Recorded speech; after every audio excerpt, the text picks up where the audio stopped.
Nicely done. Great. A program.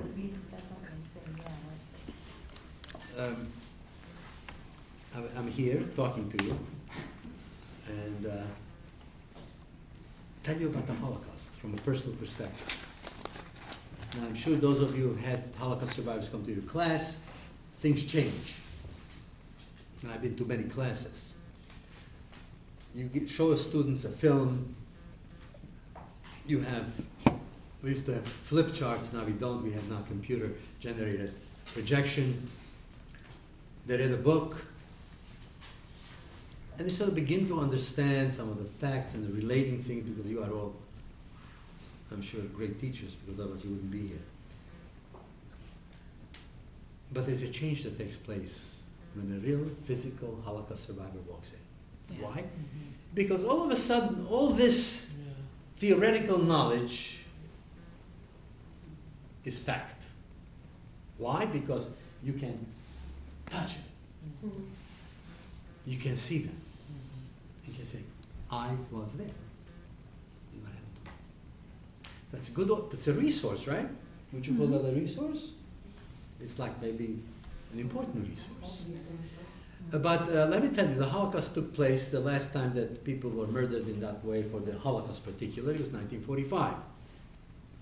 Probably May 7th, or maybe even May 8th. That's because the war was over. So the youngest person who remembers today is 70 years old, going on 80, on 90. Life is finite. This resource will be gone, much to my dismay.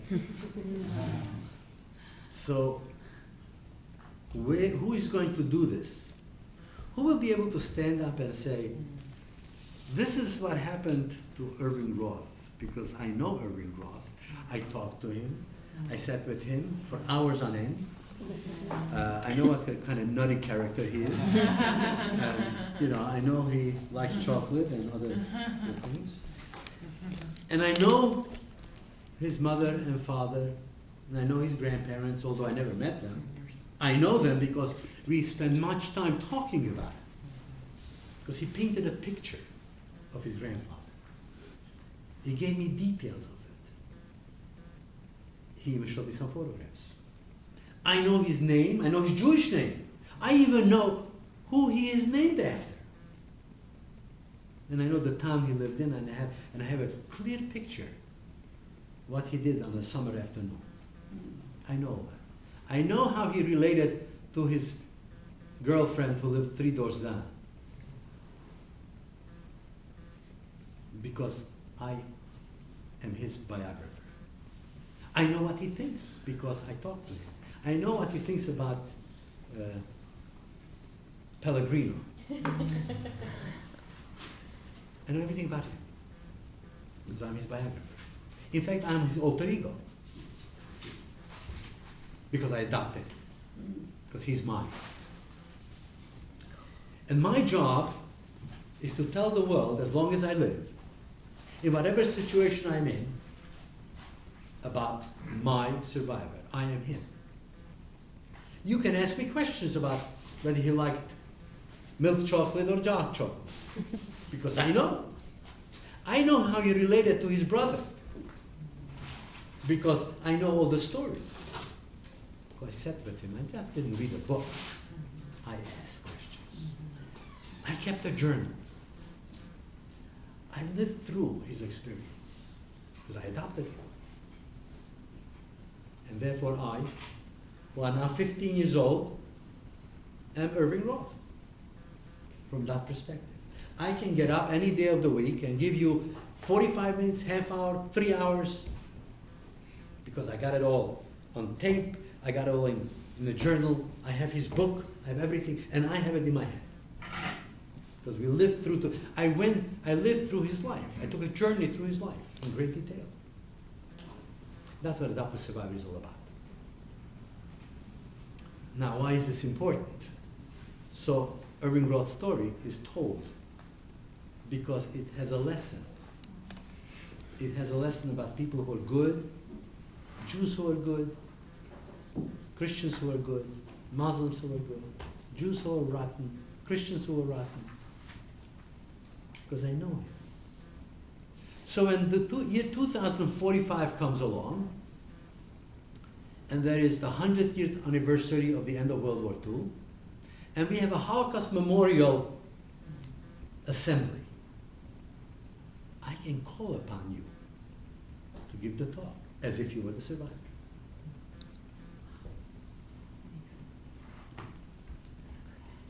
And that's the program. There's some details, obviously. Now, before I get into some details, we have how many? We have about 19 minutes, it says over here. Let me tell you where this program was born. I've been worrying about this for a while. Like, what is Holocaust education going to be after the survivors are gone? Where is this energy going to come from? I've been worrying about it. And in 1998, I went on a trip. It's called March of the Living, where high school students, primarily almost completely Jewish high school students, go to Poland, a massive group, about 6,000, 7,000 of them from all over the world. And at one moment, they trip through all the camps and everything else, but at one moment, on the Holocaust Memorial Day, they all assemble in Auschwitz I. They usually wear uniforms, usually a blue jacket with a Jewish star on it, and maybe a hat with the Jewish flags on the barbed wire. And they march from Auschwitz I, which is a slave labor camp, to Birkenau, which is Auschwitz II. 6,000 people. That's when they are all on the marching, they occupy the whole space, and they walk in through that thing into Birkenau, where the train used to come in. So we went there, and we did that march. A couple of days later, we went back to Auschwitz, because we only did the march, because 6,000 people can't tour Auschwitz at one time.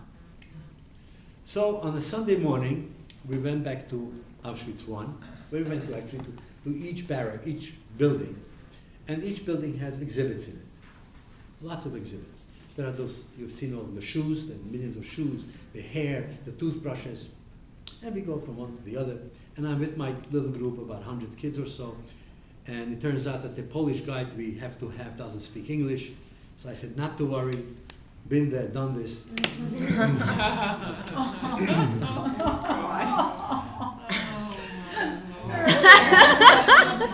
Got the t-shirt?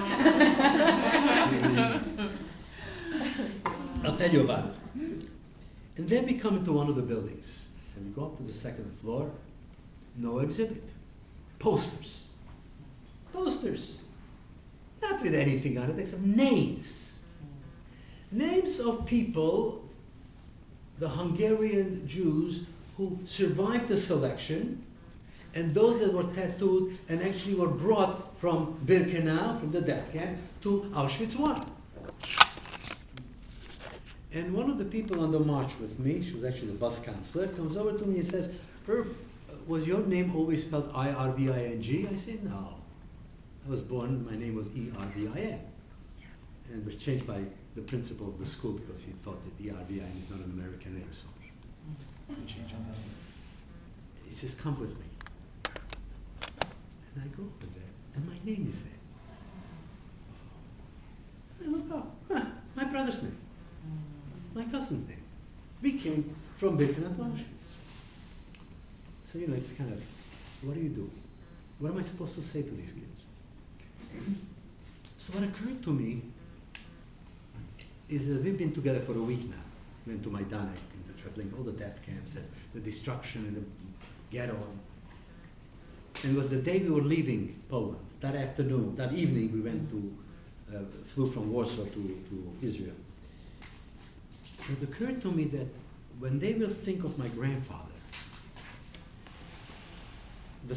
the image they will get is a corpse turning green from Zyklon B. But that's not who he was. So for the next 45 minutes while we're standing around there, I gave him many vignettes of my grandfather. How he would play cards with me to keep me quiet. How he dealt with his friend Gittelman. How he worked. Some of the stories that I remember as a child. Some of the conversation around the dinner table. And at the end of it, I said to myself, this is what they need to know. It's only one sentence. The Jews were beaten up and murdered. That's not what I want them to go away with. I want them to know the reality of the creative process, of the family and the love and all this other stuff. So I told them, go back to Westchester, go back to New Jersey, go back to Long Island, find the survivor, adopt him and become him. That's what I told him to do. And out of it comes this program. So what does it mean? It means that students, and the student can be 12 years old, can be 40 years old, wants to adopt a survivor. So first thing you do is you give them a little bit insight into the historical aspect, because it has to be in context. So you do a little bit of that. And then you invite your survivor and you tell him to talk to the student, or 2 students or 3 students, not about the Holocaust.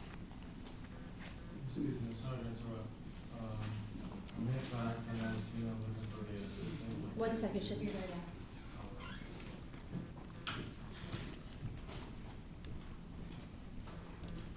I want him to speak to you about his child. I want to tell you how good he was at playing marbles. I want you to understand and know did he ever climb a fence into the neighbor's yard who had these lovely pears, the best basket pear in the town that I've ever had. I stole from a neighbor across the street who was the minister. He had the most. And I didn't get caught, which was like a thing for me. So, I want the survivor to tell you about his mother and father and siblings. And I want, as I told one of the young ladies who adopted her mother, I say, I want you to find out about your mother's sister who did not survive. She's an older sister. She said, I know all about her. I said, what do you know? She was an angel. Ask your mother to tell you the time that she borrowed her sister's skirt and returned it with a big stain. That's what makes her human. So the first session or 2 is spent knowing, understanding, and feeling that survivor, that child that was the survivor. So you absorb that. You become symbiotically related to that child first. And then the changes as they occur. And you're going to live through those changes with him. And then liberation. And then, of course, what happens May 8, 1945, the World War is over, right? And the Jews in Roslyn, the survivor, has this 4-bedroom house with a lawn, with a garden. Sure. He had to learn English first. There was a struggle. There was an adjustment. I want you to feel that adjustment. I want you to feel what it may be like to be dropped off in the middle of Vietnam and not speak Vietnamese. And that's what happened. I was dropped in the middle of Brooklyn. They speak this weird language called English. I want you to go through that with him. So you do everything. You do the early life. You get to know the family. You become related to that family. They suddenly become your relatives. My grandfather becomes a relative to the kids who adopt me. Why? Because was a very nice guy. He was my role model. I may even idealize him a bit, but he was a soft touch. The students who adopt me know him. They can speak about him. You can speak about everything. And there is a general idea that you have to now speak about. For instance, if you're a 16-year-old, eventually you're going to go to college and you need to write an essay, right? You're going to write your essay on your survivor. I don't guarantee Yale, but Princeton is possible.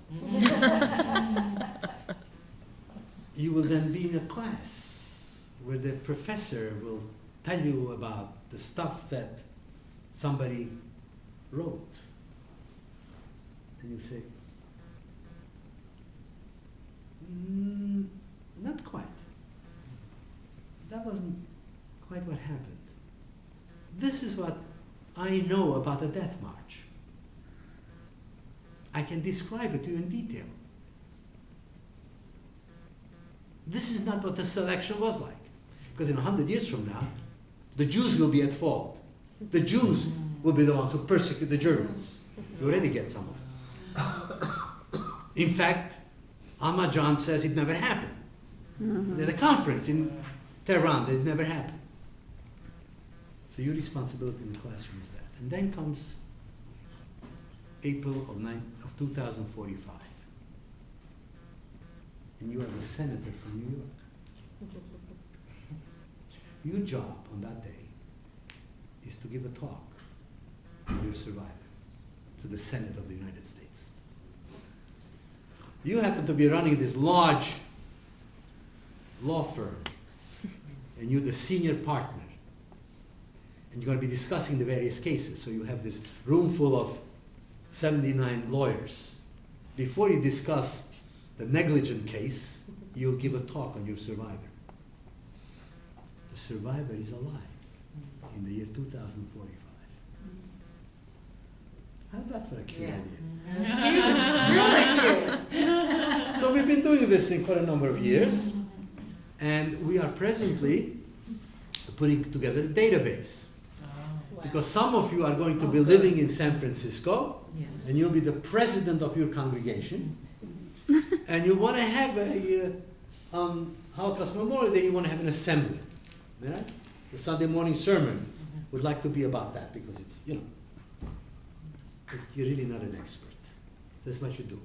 You go to your computer, and you talk to it, but by then you want to keyboards. You say, I really would like to have someone give a talk on a Holocaust survivor. I would like to have somebody who is from Poland maybe, and was in hiding. Preferably in a small town under 20,000 people. And all of a sudden, poof, from the database will come up 17 people. So you look at them and say, oh my goodness, this guy went to San Francisco High School. I wonder if he still lives here. And you find out, because the alumni records are there, my God, he lives on Van Ness. So let me call him up. And now you have a speaker for whom you didn't have to pay transportation. So that's what we're doing. I invite you to think about it. Now you say, wait a minute, I'm living in Idaho, in a town which has 300 people, right? Give or take. So what do you want me to do, Irv? This is what you do. You send an email to Irv Roth. You say, Irv, I want to do the Adopt a Survivor program with 7 of my kids. Okay. So I look at my list of survivors I know, and I say, okay, I will give you, let's see, Gloria Glantz, survivor who uses that machine over there. And the students will then get some material from Gloria, which she wrote. It could be a memoir. In my case, it's a memoir. So the kids get the memoir, and let's say they assuming they adopt me, although that's not necessarily the case. There are other people just like me. So I send them some material I've written. They read some of the stuff. Of course, it's very sketchy. Even though memoir is in detail, but it's really sketchy in terms of the real inside guts. So they have questions from chapter 1 on. So the 3 kids who are adopting me will then put together a bunch of questions and send it to me, email it to me. And then I will email the answer. But they will generate a lot of questions. For the next 6 months to a year, we'll be emailing back and forth. And one of the kids got a birthday present. An Apple computer which has a webcam on it. Says, hey, Irv, do you have a webcam? What program are you using? And Irv says, I use, which one is it, Skype? iChat. One of the, oh, gee, funny thing is I can put that program on. And then we test it. And then we see each other. And we talk to each other. So we get to meet on the machine over there. And then someday later, the school suddenly got a windfall. Somebody gave them $3,000. And they bought some books. And they have like $722 left over.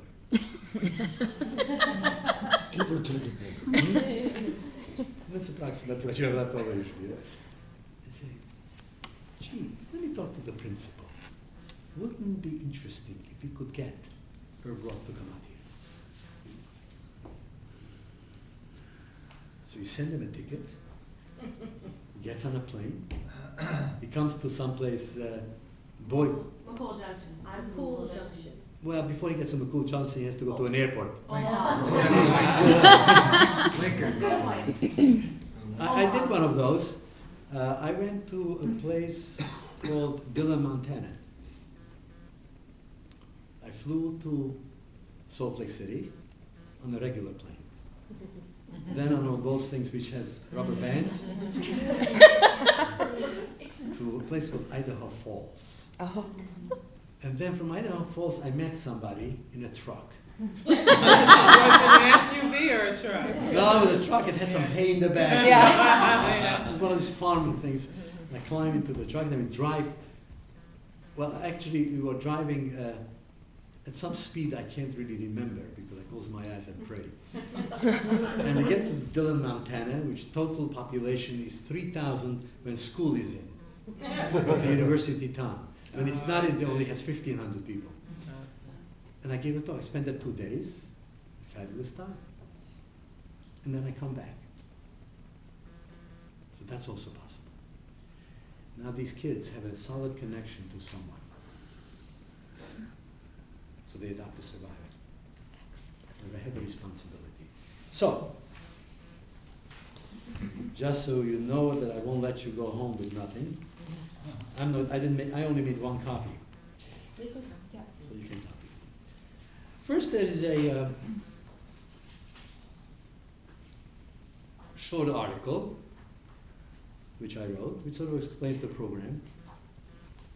It's called Adopt a Survivor, a program to preserve and perpetuate the soul and spirit of Holocaust survivors. It's about 3-4 pages. Then it has a piece of paper here, to which I have to add one more item, because I took an old one.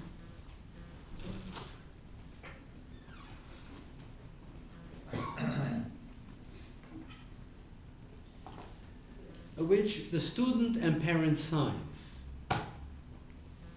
as a contract. The reason the parent has to sign because the name of the student goes on the internet, into the database.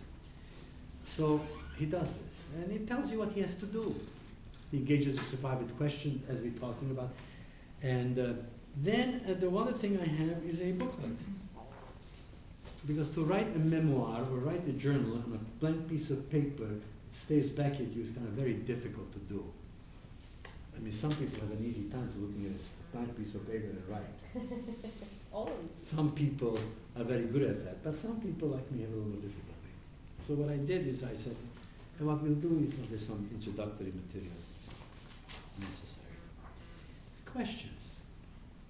And you fill them in. It's an easier test. It's a fill-in. Right? You know how to do that. And there are like 30 pages of it. 27 would be 26 pages. Plus there is a historical perspective on anti-Semitism, some books one can read. And so this is to help the student and teacher progress. So these are the 3 pieces of paper that I give you. And you can make copies and give one to each person. Something you don't have enough to carry back. And the program works. Now let me tell you some of the experiences. Most of the survivors that have been adopted still are alive, not all, but most of them are. But what we have done is we have these things called Yom HaShoah, which is Holocaust Memorial Days. What I've done with students is 3 or 4, 5 or 6 students sometimes adopt a survivor, a few survivors. And comes this day when you have the congregation gets together, right? The school gets together, you have an assembly. And 1 or 2 of these 3 people now becomes the speaker as if he were the survivor. Imagine sitting in an audience as a survivor and listening to someone who's 17 years old telling you he's the survivor. He's Irving Roth. You know what an emotional thing that is? It's beautiful. One year, I had we got, oh no, we're private property, it's too late. We have to stop. How about 5 minutes? 2 minutes. 2 minutes. In there? We, many of your schools may have this. They have in-service courses, training. Oh, yeah. You have those, yeah. One year, one of the schools that I work with very closely, called Farmingdale High School, an in-service course, and the discussion mostly was the whole week was spent on bullying, prejudice, and all that stuff. And one day was devoted to Holocaust education. So the students who adopted survivors were the speakers. And there wasn't one single dry eye of one single teacher in that audience that whole day. I sat there. I said, not bad. So you can use it. One of my young survivors, these are 2 actually, who like 13 years old, they decided to do this as a bar mitzvah project. Okay? And of course they're into modern technology, so they decided to make a DVD. They recorded hours of this stuff, but they felt they would like to make a DVD and present it. It's a 10-minute DVD. It is now used in their school as a teaching tool by every class, by every teacher. Another one decided to write a book. And I unfortunately didn't bring it with me. So his parents, with photographs, the whole book, dedication, forward, the whole thing. And so his parents decided, did a lot of work. So they had 6 hard copies made. And I didn't know that, but one day I'm coming home, and there's a box from American Express. I open it up. There's a hard copy of a book written by a 12-year-old on Irving Roth. I'll teach you a Yiddish word. Nachas. How do you spell it? N-A-C-H-A-S. Some people pronounce it Natchez, but that's a city. Natchez is a city in Tennessee. Nachas. Nachas is loosely described joy, but a very particular kind of a joy. It's like the mother whose son just became a doctor. My son, the doctor. Show off to the Mahjong group. Thank you very much.